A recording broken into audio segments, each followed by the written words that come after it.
Tuhan Yesus, urapi setiap kami, supaya kami menangkap apa yang menjadi isi hatimu. Kayak hamba-Mu yang hanya karena kasih dan anugerah-Mu yang begitu luar biasa atas hidup kami.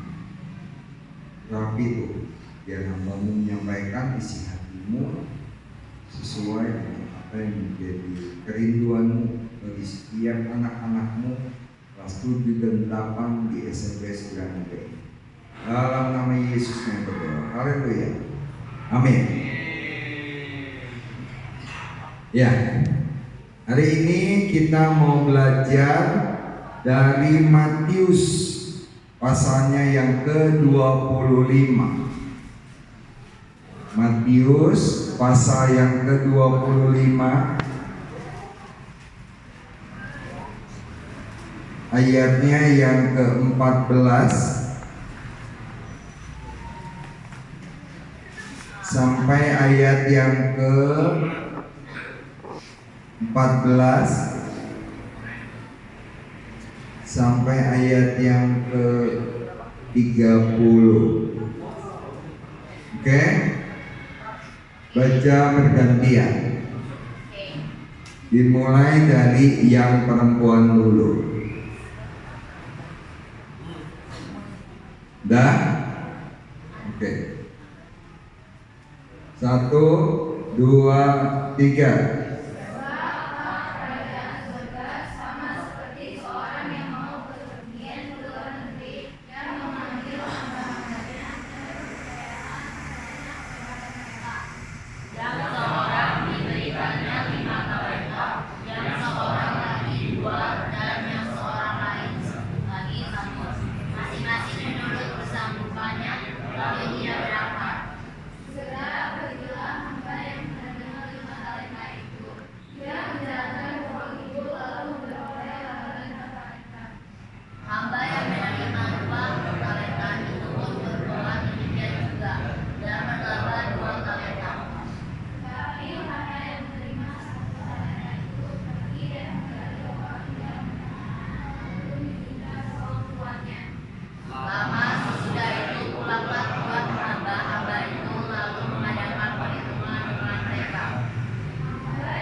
Amin.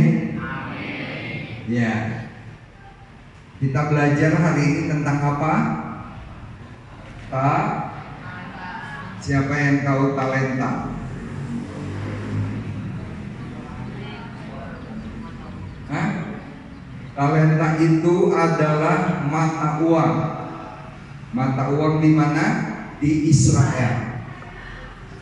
Satu talenta itu sama dengan 6.000 dinar. Satu dinar itu upah satu hari orang bekerja. Ya, satu dinar adalah upah satu hari orang bekerja. Satu talenta itu 6.000 dinar. Berarti kalau orang yang dapat 5 talenta, dia dapat modal berapa? 5 kali 6 30 ribu. Beroleh laba berapa? 5 talenta. Berarti jadi 60 ribu. Kalau 60 ribu berarti dia bekerja selama 60 ribu hari. Kalau yang 2 talenta 12 ribu. Betul? Jadi dia 24 ribu. Benar nggak? Betul? 12 ribu 24 ribu hari. Lihat. Nah, hari ini kita mau belajar talenta setiap kita masing-masing itu pasti berbeda. Karena tadi dibilang apa? Ada yang dapat 5, ada yang dapat 2, ada yang dapat 1. Betul? Setuju nggak nih? Sepakat sama Bapak? Sepakat? Ada berbeda-beda. Pertanyaannya, kenapa Pak beda-beda? Hamba yang 1 menerima 5 talenta. Hamba yang 2 menerima 2 talenta. Hamba yang ketiga menerima 1 talenta. Perhatikan. Penting setiap kalian itu menggunakan talenta yang Tuhan sudah beri atau bakat yang Tuhan sudah beri kepada setiap kita itu dengan bijaksana dan produktif. Betul? Bijaksana dan produktif. Kenapa harus bijaksana dan produktif? Ada yang tahu nggak? Ada yang tahu? Ada yang ngerti? Kenapa harus dipakai dengan bijaksana dan produktif? Karena talenta itu diberi Tuhan kepada setiap kita. Itu tujuannya adalah untuk supaya kalian mencapai potensi maksimal. Yang kelas 8 masih ingat tempat paling kaya di dunia ini di mana? Masih ingat? Kuburan. Kenapa kuburan? Masih ingat nggak? Kenapa kuburan? Tempat paling kaya di dunia ini.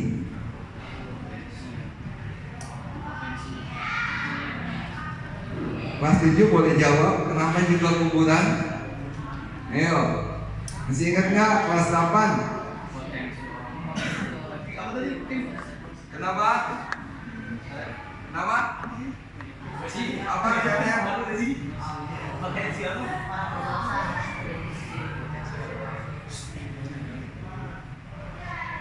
Karena tadi kenapa Bapak sengaja satu talenta itu 6.000 dinar? Betul? Berarti kalau dia dapat 1 talenta, dia harus kerja berapa hari? 6.000 hari. Bayangkan kalau kalian dikasih 5, 1 aja 6.000 hari. Ya kan? Hamba yang ketiga kan? Dia harus kerja 6.000 hari. Bayangkan itu berapa tahun? Satu tahun itu 365 hari. Berapa tahun dia harus bekerja? Minimal 15 tahun dia harus bekerja. Betul? Benar nggak? Kalau 10 tahun itu paling jadi 3.650. Betul? 10 tahun. Iya kan? Minimal dia harus bekerja 15 tahun untuk dia dapat 1 talenta. Apalagi yang 2. Kalau yang 2 talenta, dia harus bekerja 12.000 hari. Berarti sesuatu yang besar, sesuatu yang luar biasa. Betul? Betul? Coba kalian bayangkan 12 hari, 12.000 hari bekerja untuk hanya dapat 2 talenta. Tapi tuannya itu mempercayakan. Berarti Tuhan, ini kan perumpamaan. Tuhan menaruh dalam diri kalian itu talenta, potensi. Kenapa tadi Bapak bilang tempat paling kaya di dunia ini adalah kuburan? Kenapa? Karena banyak orang yang nggak mau mengembangkan potensinya, lalu dikubur di dalam kuburan, sehingga yang harusnya, kebayang tadi dari 5 talenta dia menghasilkan 5 talenta, ya dong? 5 talenta aja udah 30.000 hari dia harus bekerja. Kalau dia menghasilkan lagi 5 talenta, dia berarti jadi 60.000 hari dia harus bekerja. Dan itu berapa tahun? Apakah cukup 100 tahun? Berarti talenta yang Tuhan beri sama kita itu besar. Ya, makanya tadi Bapak bilang penting kalian menggunakan talenta-talenta kalian dengan bijaksana dan produktif untuk memuliakan Tuhan. Betul? Itu yang pertama, yang kalian paham, yang harus kalian tangkap. Talenta itu pergunakan dengan bijaksana dan produktif. Makanya Bapak setuju dengan kurikulum kita yang baru. Tidak ada satupun siswa atau siswi atau murid atau peserta didik yang bodoh. Gak. Siapa yang tahu Bapak Yohanes Surya yang ngajar di Papua? Masih ingat? Ada yang pernah dengar? Dia jenius. Dia memberikan hidupnya untuk mengajar anak Papua. Tahu anak Papua? Anak Papua tahu? 1 tambah 1 aja dia nggak bisa.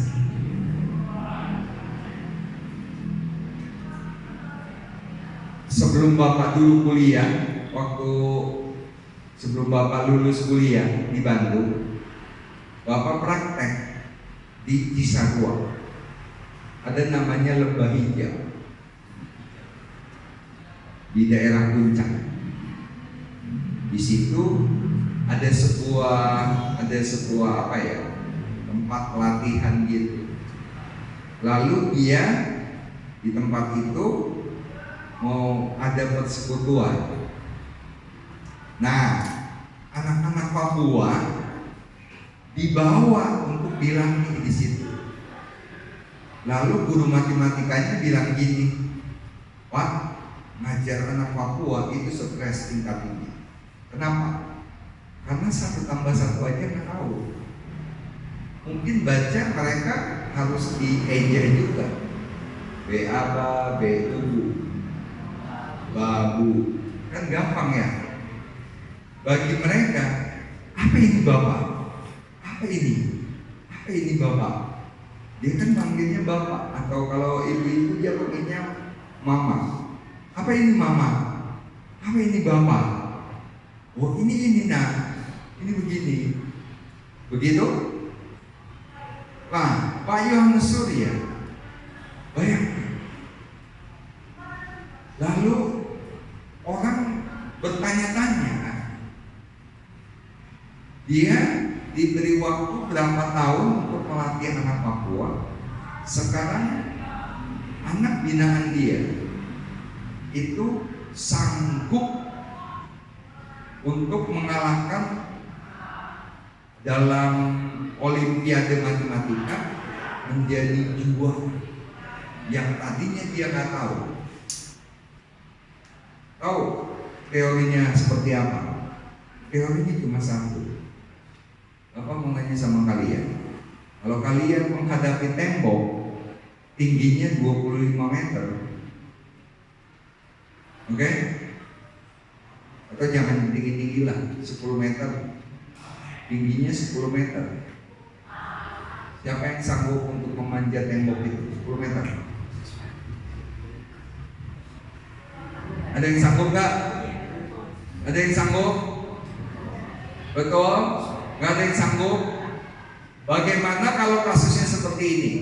Kalian dalam satu ruangan, lalu di situ ada tembok tingginya 10 meter, sambil kalian dikejar-kejar anjing helder,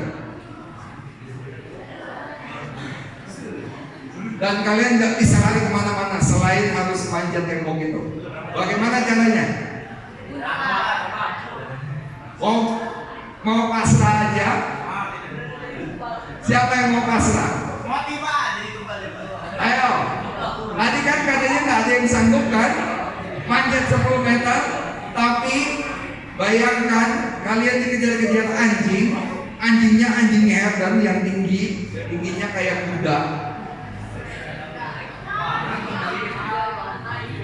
Lalu kalian dilepas di situ, kalian harus berlari-lari, kejar-kejaran, harus keliling-keliling kan? Mau keliling-keliling ruangannya aja, atau mau manjat tembok itu? Nah, gimana caranya? Gimana caranya? Kan 10 meter. Katanya tadi ada yang bisa manjat? Ada yang bisa? Lalu ada yang bisa? Nah, dengerin. Stop. Dengarkan. Bapak Yohanes Surya, dia terapkan itu kepada anak-anak Papua.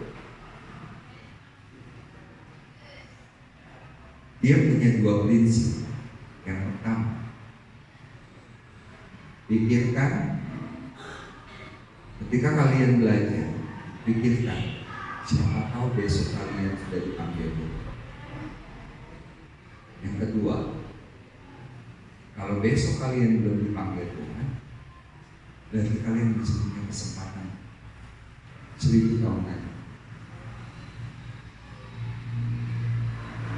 Kalau kalian udah malas, pikir siapa tahu besok atau nanti malam kita dipanggil Tuhan. Karena kita nggak ada yang tahu. Lalu si anak ini dilatih. Dia dilatih sama seperti Nabi. Kalau secara ini nggak mungkin kita manjat tembok 10 meter. Tapi bagaimana kalau lagi dikejar-kejar anjing? Kondisi manusia, betul? Kalau dia lagi terdesak, tubuhnya jadi ringan, otaknya jalan, kebijakannya jalan, caranya untuk supaya menyelamatkan diri jalan, betul? Jadi dia harus ada di bawah sebuah tekanan sehingga dia mikir, wah saya bisa deh. Dia udah nggak mikir lagi bagaimana caranya manjat kan? Tapi begitu dia lari, dia langsung lompat dan dia tangkap itu tembok, dia langsung lompat. Yang harusnya nggak bisa, tapi jadi bisa. basah, dikejar-kejar anjing, betul? Bapak pernah cerita kan? Pada waktu Bapak dulu nggak lulus, waktu Bapak kuliah D1 nggak lulus, iya kan?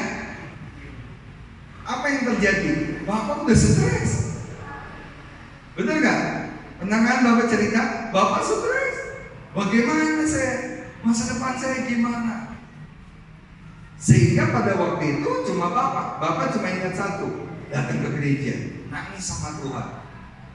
Mujizat terjadi. Simpel. Oke? Yang kedua,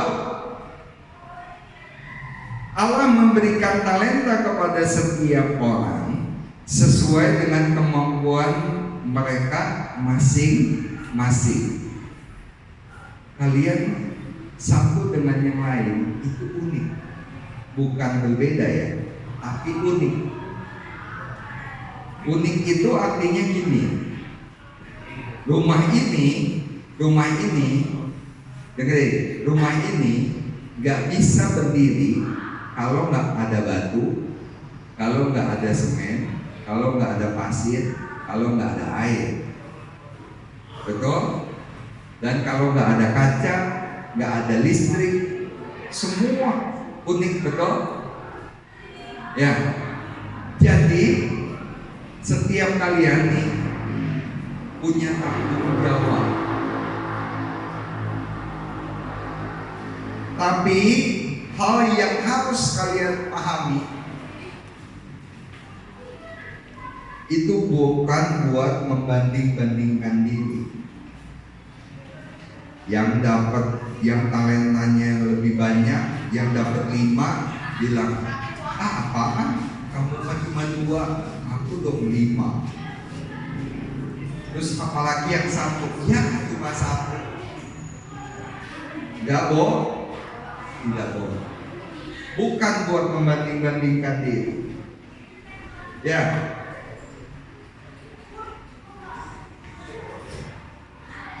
Bapak nggak berpanjang. Kesimpulannya, kembangkan talenta kalian. Kembangkan talenta kalian.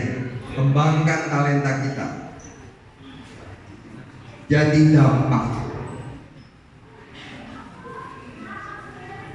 Allah ingin kita menggunakan talenta untuk melayani dan memuliakannya.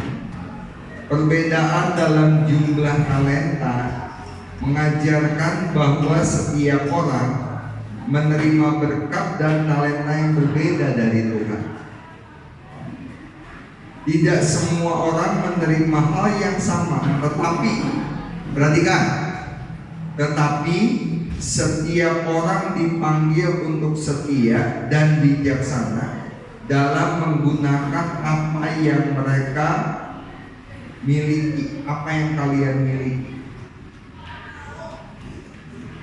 Setia dan bijaksana. Ingat,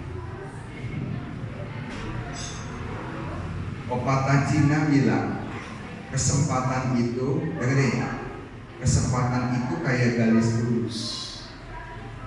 Dia ada awal, dia ada di pertengahan, dia ada di akhir.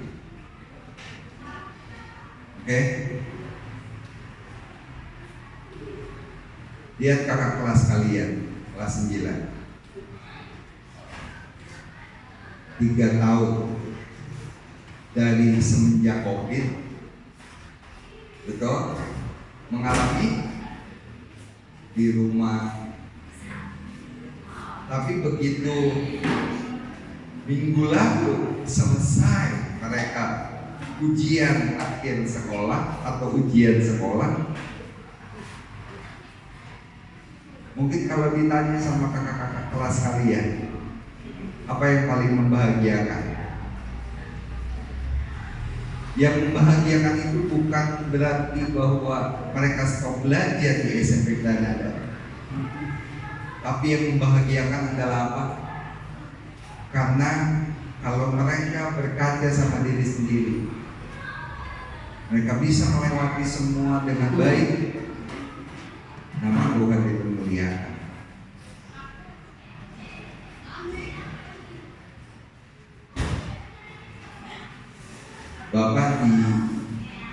Bapak dapat tugas yang lumayan. Bapak disuruh bikin sebuah perencanaan 5 tahun ke depan, 10 tahun ke depan, 15 tahun ke depan, 20 tahun, 30 tahun. Bapak mau jadi apa? Ya, kalau Bapak tugas itu Bapak kasih ke kalian, mungkin kalian mikir, saya nggak tahu Pak, 5 tahun ke depan saya mau jadi apa. Tapi Bapak mau kasih tahu sama kalian. Kemarin di kelas 8 Bapak kasih tugas betul, bikin visi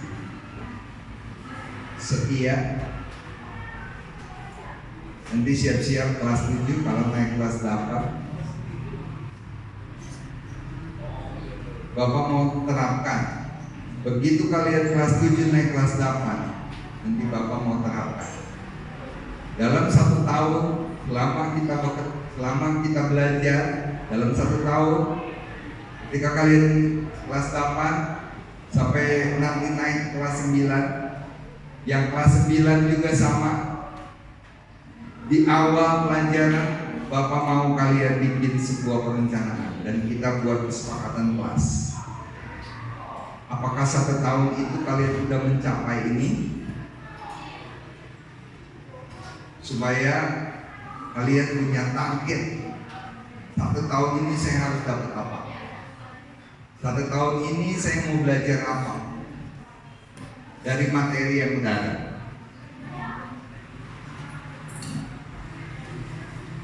Ada amin? Kita berdoa. Apa? Duduk aja.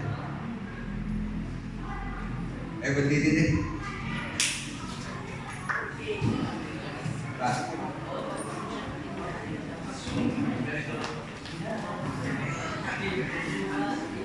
Sudah? Ayo kita berdoa. Tuhan Yesus, terima kasih karena anugerah-Mu begitu luar biasa dalam hidup kami. Kami sangat mengucap syukur. Begitu luar biasa apa yang Kau kerjakan dalam hidup kami. Tuhan, tolong kami supaya kami terus mempermuliakan. Kami mempergunakan talenta yang telah Kau berikan kepada kami dan kami mengembangkannya demi untuk hormat bagi kemuliaan nama-Mu. Sebentar mau memulai KBF kami di kelas masing-masing. Tuhan yang menolong kami dan pujilah Kau dalam nama Yesus yang berucap syukur. Haleluya. Amin.